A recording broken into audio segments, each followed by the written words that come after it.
সিরিয়ার দামেস্কে এজিদ ক্ষমতা দখল করলো অগণতান্ত্রিক পদ্ধতিতে, এবং সরকারি মালের কোনো হিসাব নাই, অডিট নাই, স্বৈরাচারী কায়দায় তিনি ক্ষমতা দখল করে মদিনার আহলে বায়াত যারা মদিনার নেতৃবৃন্দকে তার আনুগত্য করার জন্য বাধ্য করলো। ইমাম হোসাইন যে মায়ের পেটে এসেছেন, যে পিতার পেটে জন্মে এসেছেন, যে নানার কোলে বড় হয়েছেন, তিনি কি এই দৃশ্য চোখে দেখতে পারেন? তিনি বললেন আমি কুফায় যাব। কুফার লোকেরা দাওয়াত দিল, তিনি কুফায় রওনা করবেন। মদিনার লোকেরা হাতে পায়ে ধরলো, কুফায় আপনি যাবেন না। তিনি বললেন আমি কোন ক্রমে এজিদের বশ্যতা স্বীকার করব না, আমি এর বিরোধিতা করবই। মাত্র 72 জন লোক নিয়ে তিনি কুফার দিকে অগ্রসর হলেন। এই 72 জনের মধ্যে 40 জন পুরুষ আর 32 জন নারী আর শিশু। তিনি যখন কারবালা প্রান্তরে পৌঁছে গেছেন, ইবনে জিয়াদ কুফার গভর্নর, তিনি বাধা দিলেন, বললেন আমার দরবারে হোসাইনকে হাজির করো। ইমাম হোসাইন বললেন যে ব্যক্তি আল্লাহর আখিরাতকে অস্বীকার করেছে, রাসূলকে অস্বীকার করেছে, আমি তার সামনে জীবন থাকতে যাব না। রাতারাতি ইয়াজিদ 6000 সৈন্য পাঠিয়ে দিল। ইমাম হোসাইনের সাথে লোক কত? মাত্র 72। 6000 লোক কি যুদ্ধ করা লাগে 72-এর সাথে? শুধু যদি মার্চ করে পায়ের তলায় পিছে 72 জন শেষ হয়ে যাবে। হযরত ইমাম হোসাইন রাতের বেলায় সঙ্গীদের বললেন, ও আমার সাথীরা, ইয়াজিদ আমার শির চায়, আমাকে চায়, আমার সঙ্গে থেকে তোমরা তোমাদের জীবনকে বিপন্ন করো না, তোমরা সবাই ফিরে চলে যাও মদিনায়। সাথীরা বললেন, ইমাম আজকে যদি আপনাকে ছেড়ে জীবনের মায়া নিয়ে মদিনায় ফিরে যাই, আর আপনার যদি শাহাদাত নসিব হয়, তাহলে কিয়ামতের দিন আল্লাহর নবীর সামনে আমরা কি জবাব দেব? আমরা আমাদের জীবন দিয়ে আপনাকে পাহারা দেব। সকালবেলা যুদ্ধ শুরু হয়ে গেল। জোহরের নামাজ আসতে না আসতে 40 জন পুরুষ শাহাদাত বরণ করলেন। এখন একজন পুরুষ বেঁচে আছেন, ইমাম হুসাইন। তাঁবুর ভিতরে স্ত্রী এবং অন্যান্য মহিলাদের কাছ থেকে বিদায় নিতে এসেছেন। তোমাদেরকে আল্লাহর হাওয়ালা করলাম, আমি যুদ্ধে চলে যাচ্ছি। আমার চোখের সামনে আমার নানাজির দান মোবারক শহীদ হওয়া ইসলাম, সাহাবীদের রক্ত দেওয়া, জীবন দেওয়া ইসলাম, খেলাফত মিটে যাবে পৃথিবী থেকে, রাজতন্ত্র প্রতিষ্ঠা হবে। আমার জীবন থাকতে আমি তা হতে দেব না। স্ত্রী এগিয়ে এলেন, বললেন, হুসাইন, জিহাদের ময়দানে থেকে আমি আপনাকে বিরত থাকতে বলবো না, তবে একটি দাবি আছে। এই যে ছোট্ট দুগ্ধপোষ্য শিশু, গত কয়েকদিন হলো ঘরে খাবার নাই, পানি নাই, আমার বুকে দুধও নাই, এই ছোট্ট বাচ্চাটিকে একটু পানির ব্যবস্থা করুন। ইমাম হোসাইন কলিজার টুকরা সন্তানকে 2 হাতে উঁচু করে এজিদি সৈন্যদের সামনে এসেছেন। এজিদি সৈন্যরা, আমার হাতের দিকে তাকাও, এটি রসুলের আওলাদ, আমার কলিজার টুকরা সন্তান। ফোরাতের অফুরন্ত পানি প্রবাহিত হচ্ছে, একটু ফোরাতের কুলটা ছেড়ে দাও, ওর একটু পানি পান করায়। আমার সাথে তোমাদের শত্রুতা থাকতে পারে, এই নিষ্পাপ বাচ্চার সাথে তো কোনো শত্রুতা থাকার কথা নয়। তার এই আবেগপূর্ণ কথা এজিদি সৈন্যদের কলিজা স্পর্শ করল না। তারা বিষাক্ত তীর নিক্ষেপ করলো। ইমাম হোসাইনের উঁচু করে ধরা বাচ্চার বুকের ভিতর থেকে বিষাক্ত তীর প্রবেশ করে বেরিয়ে গেল অপর প্রান্ত থেকে। রক্ত ফিনকি দিয়ে বেরিয়ে এলো। ইমাম হোসাইন 2 হাতে আজলা ভরে সেই রক্ত চেহারায় মাখতে লাগলেন আর বললেন, কলিজার টুকরা সন্তান, সালেহ আলাইহিস সালামের উটনির রক্তের চাইতে তোমার রক্ত পবিত্র। হযরত সালেহ আলাইহিস সালামের চাইতে রাসূলুল্লাহর মর্যাদা অনেক বেশি, তুমি তার আওলাদ। বাচ্চাকে কোলে করে নিয়ে স্ত্রীর কাছে গিয়ে বললেন, স্ত্রী, এই নাও তোমার বাচ্চা, ঠান্ডা হয়ে গেছে। এমন পানি পান করেছে কিয়ামত পর্যন্ত পানি পানি বলে তোমারে আর বিরক্ত করবে না। ইমাম হোসেন লড়াই করলেন ময়দানে, বহু সংখ্যক সৈন্য হতাহত করে ফোরাতের কুল উন্মুক্ত করে ঘোড়ার পৃষ্ঠ থেকে নেমে এক আস্তা পানি তুলেছেন, পানি পান করবেন। মুখের কাছে যখন আকণ্ঠ তৃষ্ণার্ত পিপাসার্ত হোসাইন মুখের কাছে পানি নিয়েছেন, হঠাৎ ভেসে উঠল মনের পর্দায়, একটু আগে আমার কলিজার টুকরা সন্তান এই পানির অভাবে চলে গেল। 40 জন মানুষ বিদায় হলো, এক ফোঁটা পানি দিতে পারলাম না, এই পানি আমি কেমনে খাই? হাতের থেকে পানি পড়ে গেল। অশ্বের পৃষ্ঠে আরোহণ করলেন, চতুর্দিক থেকে তীর আর তরবারি আসতে লাগলো। ইমাম হোসেন বললেন, থামো, একটু থামো, তোমরা কাকে তীরবিদ্ধ করছো?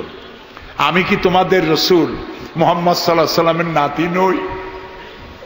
আমি কি তোমাদের রসুলের কলিজার টুকরা মা ফাতেমার নয়নের মণি নই? কেমন করে আমার গায়ে তোমরা তীর মারো? উম্মে সালমা, আমাদের মা উম্মে সালমা রাদিয়াল্লাহু তাআলা আনহা, সকাল বেলায় 11ই মুহররম সকাল বেলায় তিনি ঘরে বসে কাঁদতেছেন। কয়েকজন প্রতিবেশী মহিলা এসে বলছেন, মা আপনি কাঁদেন কেন? তিনি বলছেন, আজকে রাত্রে আমি স্বপ্নে দেখেছি রাসূলুল্লাহ আমার বাড়ি এসেছেন। আমি দেখতে পেলাম আল্লাহ রসুলের চোখ দিয়ে পানি পড়ছে, দাড়ি মোবারক ধুলা মাখা, বুক কাটা বলি। আমি জিজ্ঞেস করলাম, ইয়া রাসূলুল্লাহ আপনি কাঁদেন কেন? মুখখানা মলিন কেন? দাড়ি মোবারকে ধুলাবালি কেন? রাসূলুল্লাহ বললেন, উম্মে সালমা তুমি জানো না আমি এইমাত্র কারবালা থেকে এসেছি। আমি দেখে এলাম আমার কলিজার টুকরা হুসাইনের শির মোবারক তার দেহ থেকে বিচ্ছিন্ন করে ঘোড়ার পদতলি, ঘোড়া দিয়ে পদদলিত করা হয়েছে তার দেহ মোবারক। ইসলাম এত সহজে আসে না, অনেক রক্ত পাড়ি দিয়ে এসেছে ইসলাম। হযরতে হোসাইনের মস্তক মুবারক ইয়াজিদি সৈন্যরা একটা প্লেটে করে নিয়ে কুফার গভর্নর ইবনে জিয়াদের সামনে রেখেছে। ইবনে জিয়াদ চেয়ারে বসা, সিংহাসনে বসা, ইমাম হোসাইনের মস্তক মুবারক তার পায়ের কাছে রেখেছে। কলঙ্কিত ইতিহাস, কি করে আমি শুনাই আপনাদেরকে? ইবনে জিয়াদ চেয়ারে বসে পায়ের কাছে রাখা ইমাম হোসাইনের ঠোঁটের উপরে লাঠি দিয়ে নাড়তেছে।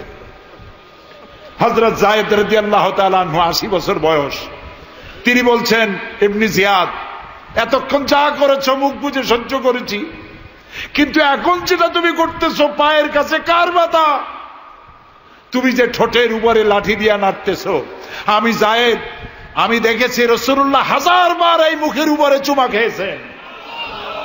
তোমার বেয়াদবি বন্ধ করো। প্রিয় ভাই সব, রাজতন্ত্র নয়, পরামর্শ ভিত্তিক সমাজ ব্যবস্থা প্রতিষ্ঠার জন্য আল্লাহ তাআলা ইসলাম দিয়েছেন, দ্বীন দিয়েছেন। সেই জীবন ব্যবস্থা ইসলাম আজকে এই পৃথিবীতে মুসলমানদেরকে সন্ত্রাসী জাত হিসাবে চিহ্নিত করার জন্য, উগ্র জাতি হিসাবে, সহিংস জাতি হিসাবে, অগণতান্ত্রিক জাতি হিসাবে প্রমাণিত করার জন্য পাশ্চাত্য শক্তি তারা নবী করিম সাল্লাল্লাহু আলাইহি সাল্লামের ব্যঙ্গ চিত্র এঁকে দুনিয়ায় ছড়িয়ে দিয়েছে। আজকে জুমার খুতবায় আমি কসাই মসজিদে বলেছিলাম, রাসূলুল্লাহর মাথার উপরে বোমা আকৃতির পাগড়ি বেঁধেছে, পাশে 2টা অর্ধনগ্ন মেয়ে লোক রেখেছে। নাউজুবিল্লাহ। তোদের মতো অসভ্য আছে পৃথিবীতে? ডেনমার্ক, আমেরিকা, ইউরোপ, তোমরাও কি মানুষের মতো কাজ করেছ? বিশ্ব নবী পৃথিবীতে সব দিয়েছেন, কিছু নেন নাই। তাকে অপমান করার অর্থ হচ্ছে মানব সভ্যতাকে অপমান করা। রাসূলকে অপমান করার ক্ষমতা কারো নাই। তার সম্মান পাহাড় সমান নয়, তার সম্মান আকাশ সমান নয়, রাসূলের সম্মান আল্লাহর আরশ পর্যন্ত। আল্লাহ তার আরশে আজিমে কাউকে দাওয়াত দেন নাই, বিশ্ব নবীকে দাওয়াত দিয়েছিলেন। আমি আমার বরিশালবাসীদের বলবো, মুসলমানদেরকে ধৈর্য ধারণ করতে হবে, আরো সংযমী হতে হবে। ইসলাম সর্বশ্রেষ্ঠ জীবন ব্যবস্থা। এই কল্যাণময় জীবন ব্যবস্থা প্রতিষ্ঠার জন্য এগিয়ে আসতে হবে মুসলমানদেরকে, সকলকে, হিন্দুদেরকেও। হিন্দু, বৌদ্ধ, খ্রিস্টানদের বলি, আমার প্রিয় ভাইয়েরা, আপনাদের মধ্যে আমাদের মধ্যে পার্থক্য খুবই কম। হিন্দুরা বলেন এক ব্রহ্মা, দ্বিতীয় নাস্তি, আমরা বলি লা ইলাহা ইল্লাল্লাহ, কথা প্রায় কাছাকাছি। আপনারা পুনর্জন্মে বিশ্বাসী, আমরা পুনরুত্থানে বিশ্বাসী। এই কোরআন শুধু মুসলমানদের জন্য নয়। আপনার ইসলাম কবুল করা লাগবে না। আমি ইউরোপ, আমেরিকা, অস্ট্রেলিয়া, আফ্রিকায় যখন অমুসলিমদের মধ্যে বক্তৃতা করি তখন বলি আপনাদের মুসলমান হওয়া লাগবে না, যে ধর্মে আছে সে ধর্মে থেকেই যদি কোরআন বর্ণিত আইন যদি মানেন, আপনি শান্তি পাবেন দুনিয়ায়, শান্তি পাবেন আখিরাতে। পরকালেও শান্তি পাবেন কিনা আল্লাহ ভালো জানেন, তবে দুনিয়ার শান্তি তো পাবেনই। কোরআনের আইন সকলের জন্য প্রযোজ্য। ইসলামের ব্যাখ্যা দিচ্ছিলাম, ইন্নাদ-দীনা ইনদাল্লাহিল ইসলাম। ইসলামের চাইতে কল্যাণময় জীবন ব্যবস্থা পৃথিবীতে আর নাই। বলেন সুবহানাল্লাহ। মা বোনদেরকে বলবো, আসুন ইসলামকে জানি, ইসলামকে বুঝি, ইসলামের সাথে নিজেদেরকে সম্পৃক্ত করি। এটি শুধুমাত্র নামাজ, রোজা, হজ, যাকাতের ধর্ম নয়। নামাজ, রোজা, হজ, যাকাত সহ অর্থনীতি, সমাজনীতি, রাষ্ট্রনীতি সবকিছুর সমন্বয় একটা জীবনের স্কিম, একটি পরিকল্পনা যা দিয়েছেন আল্লাহ তাআলা। সুবহানাল্লাহ বলুন। আমাদের দেশে ইসলাম এসেছে বড় বড় আলেম আর বড় বড় আল্লাহর ওলিদের মাধ্যমে ইসলাম এসেছে। হযরত খানজাহান আলী রহমতুল্লাহ আলাইহির কবর আছে না? কোথায়? বাগেরহাটে। খালি কুমির দেখেন না, ইতিহাস দেখেন। তিনি এসে, মানুষের খাবার পানি ছিল না, বড় বড় দিঘি কেটেছেন। এই ছিল তাদের কাজ। দিঘি কেটেছেন, পুকুর করেছেন, রাস্তা করেছেন, মসজিদ করেছেন। হযরত শাহজালাল রহমতুল্লাহ আলাইহি গৌর গোবিন্দের বিরুদ্ধে যুদ্ধ করা লাগে নাই, শুধু আযান দিয়েছেন আর তাদের মূর্তিগুলির কম্পন শুরু হলো। গৌর গোবিন্দ দৌড়াইয়া পলাইয়াও কুল পায় নাই, বিনা যুদ্ধেই দখল হয়ে গেছে সিলেট। সুবহানাল্লাহ। রব্বানা যালামনা আনফুসানা ওয়া ইন লাম তাগফির লানা ওয়া তারহামনা লানাকুনান্না মিনাল খাসিরিন। রব্বানা যালামনা আনফুসানা وَإِن لَّمْ تَغْفِرْ لَنَا وَتَرْحَمْنَا لَنَكُونَنَّ مِنَ الْخَاسِرِينَ। হায় আল্লাহ তাআলা, হাজার হাজার মুসলমান নরনারী দীর্ঘক্ষণ ধরে তোমার কোরআন শুনেছি, হাদিস শুনেছি, আর শেষ পর্যায়ে এসে ভিক্ষুকের মতো, কাঙ্গালের মতো গুনার বোঝা মাথায় নিয়ে তোমার দরবারে হাত তুলেছি। দয়া করে মেহেরবানি করে আমাদের জিন্দেগীর সমস্ত গুনাহ খাতাকে মাফ করে দাও। আমাদের মধ্য থেকে আমাদের মা বাপ দুনিয়া থেকে যারা বিদায় হয়ে গেছে, আয় আল্লাহ রব্বুল আলামিন, মা বাপের কবরগুলিকে জান্নাতের টুকরা বানায়া দাও। রব্বির হামহুমা কামা রব্বায়ানি সগীরা। সবাই পড়েন, রব্বির হামহুমা কামা রব্বায়ানি সগীরা। আয় আল্লাহ রব্বুল আলামিন, জনম দুঃখিনী গর্ভধারিণী মা, যিনি না খেয়ে আমাদের মুখে, ক্রন্দন মুখে চুমা দিয়া, শত চুমা দিয়া হাসি ফুটাইছেন, না খেয়ে আমাদেরকে খাওয়াইছেন, আমরা না ঘুমানো পর্যন্ত ঘুমান নাই, এত কষ্ট করেছেন যেই মা, আল্লাহ কবরটাকে বেহেশত বানাইয়া দাও। বাপজান এত কষ্ট করলেন, বাড়ি ঘর বানাইয়া দিয়া খালি হাতে বিদায় হয়ে গেছেন, কোন হালতে আসি জানি না, আল্লাহ আব্বার কবরটাকে বেহেশত বানাইয়া দাও। আমাদের মা বাপ যাদের বৃদ্ধ হয়ে গেছেন, রব্বুল আলামিন বিছানায় পড়ায়া পরনির্ভর করে মারবা না। আল্লাহ তাআলা স্বনির্ভর থাকাকালীন নিজে নিজে টয়লেটে যেতে পারেন, নিজের খাবার নিজে খেতে পারেন, দাঁড়াইয়া নামাজ পড়তে পারেন, নিজের কাপড় নিজে পরতে পারেন, এই অবস্থায়, সুস্থ অবস্থায় ইমানের সাথে উঠাইয়া নিও, বিছানায় ভালাইয়া রাখো না। রব্বুল আলামিন, সারা জীবন আমরা গুনাহ করেছি, এত গুনাহ করেছি, তোমার আকাশের দিকে তাকাইয়া কথা বলতে লজ্জা করে, শরমে মাথা নিচু হয়ে যায়। আল্লাহ, যত গুনাহ করছি, নাফরমানি করেছি, আর তুমি শুধু মেহেরবানি করেছো। তুমি যদি আমাদের গোপন গুনাহগুলি জাহির করে দিতে, যৌবনকালের গুনাহ, জীবনের গুনাহ যদি সমাজের লোকেরা জানতো, স্ত্রী পুত্ররা জানতো, সম্মান দিত না। আল্লাহ তাআলা কিয়ামতের দিন লক্ষ কোটি মানুষের সামনে আমাদের গোপন গুনাহগুলি জাহির করে দিয়ে আমাদেরকে শরম দিও না। আয় আল্লাহ তাআলা, তোমার নবী বলেছেন 3000 বছর ধরে তুমি জাহান্নামের আগুন উত্তপ্ত করেছো। আল্লাহ তাআলা চৈত্র মাসের দ্বিপ্রহরের রোদ সহ্য হয় না। আল্লাহ তাআলা জাহান্নামের আগুন আমরা সইতে পারবো না। জাহান্নামের আগুন আমাদের জন্য আল্লাহ তুমি হারাম বানায়া দাও। আল্লাহুম্মা আজিরনা মিনান নার। সবাই পড়েন আল্লাহুম্মা আজিরনা মিনান নার, আল্লাহুম্মা আজিরনা মিনান নার। আয় আল্লাহ তাআলা, তামাম পৃথিবীতে মুসলমানেরা আজ বড় বিপদে। মুসলমানদের কেউ দেখার নাই।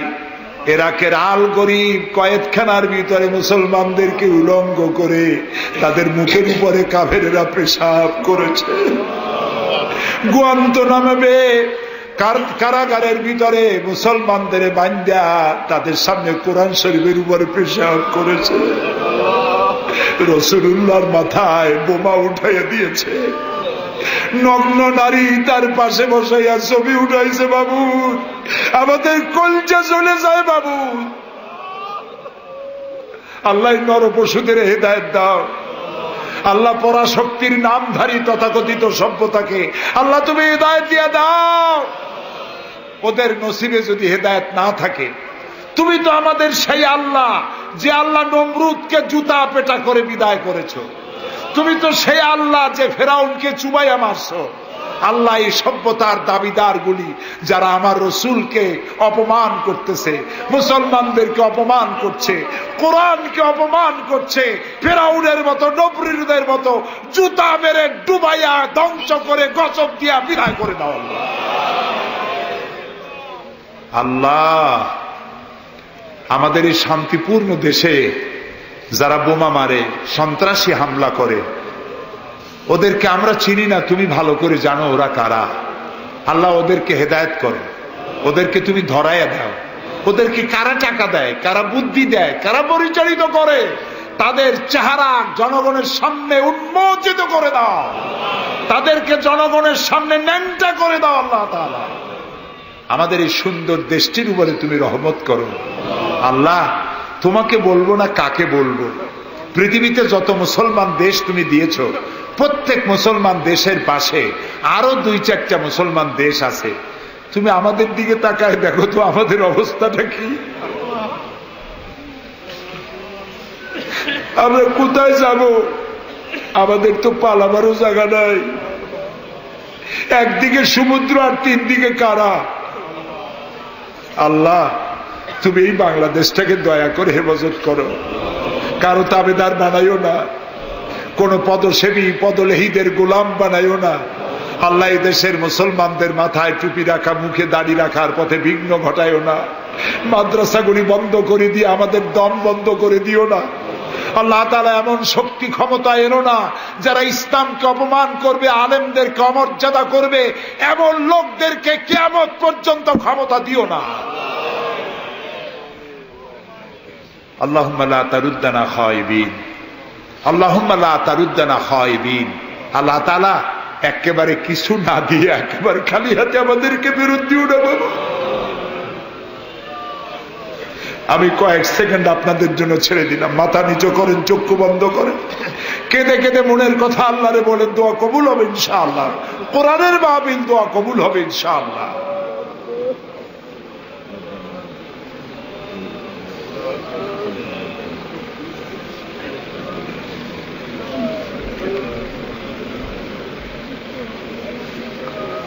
আয় আল্লাহ, তুমি নিশ্চয়ই শুনতে পাচ্ছ আমরা কি বলছি, তুমি নিশ্চয়ই দেখতে পাচ্ছ আমরা কোথায় বসা আছি।